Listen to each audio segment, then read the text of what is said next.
Hey, what's up? Liron here. Thank you for joining me. Today's video is going to be a real quick one. I want to show you how to glaze over a dry wash. Okay, you have a painting and you figure out, just like we figured out in the last live stream, at least I figured out, that the boat and the lower section is good, it looks good, but the top, especially all the way down to the 3/4, is too light. Especially if you compare it to the reference photo, you'll see this. So what I'm doing is glazing with wet wash, very wet wash, over a dry several layers, and people are very scared of that. So I want to give you some pointers. It's going to be real quick because it's just a single wash.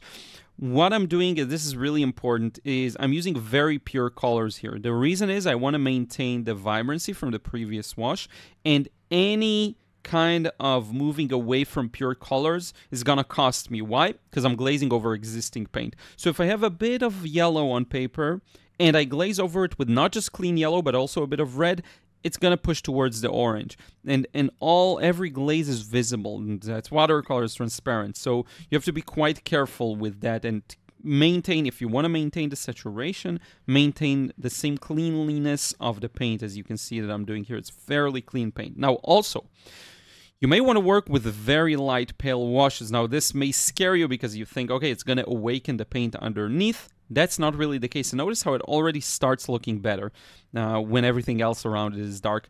That's really not the case. You want it to flow. You don't want to start getting weird cauliflowers in the second wash. And second washes and third washes are hard anyway because the paper its absorbency works a little differently. It's a bit harder to get a smoother wash, just like it's hard to do wet and wet on existing paint. So you have to be quick and careful.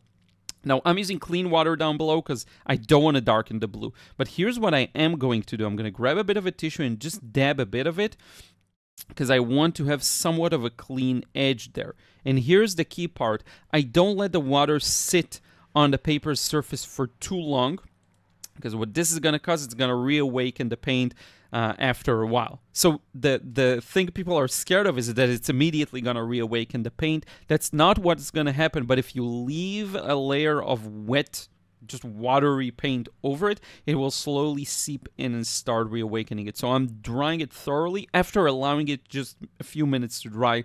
And here you can see the final result. It is important to, we see it side by side, colors. In a second, we'll look at black and white too, but I just want to emphasize, it's really important to let the paint, at least initially, start drying on its own. It's going to lead to better results. But after it's maybe 50% dry, then I introduce the hair dryer, because I want to minimize that time where it's still wet and it's starting to seep into the paint. So these are kind of the pointers I have. We're looking at a black and white version of this, and you can really tell it's a very subtle, right? It's a subtle difference, but it's still quite significant. In the color, it feels a little more saturated. In the values, it's a little darker. If we look at all three, the reference photo and the two photos, all black and white, you'll see it's taking it one step closer. And often you will find that everything works, but maybe a smaller or larger area just needs to be a little darker. And at that point, the only message of this video is don't be scared to glaze with wet,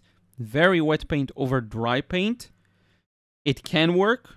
You just have to be aware of what's going on paper. That's pretty much it. Now, if you're not using cotton paper, if you're using pulp paper, if you're using any kind of paper that is a little of lesser quality, forget about everything here. You won't be able to do this. Probably should have mentioned this first thing, but this doesn't work well on pulp papers. As soon as the wet paint is going to touch your layer, it's going to reawaken it and lift it. So just know that.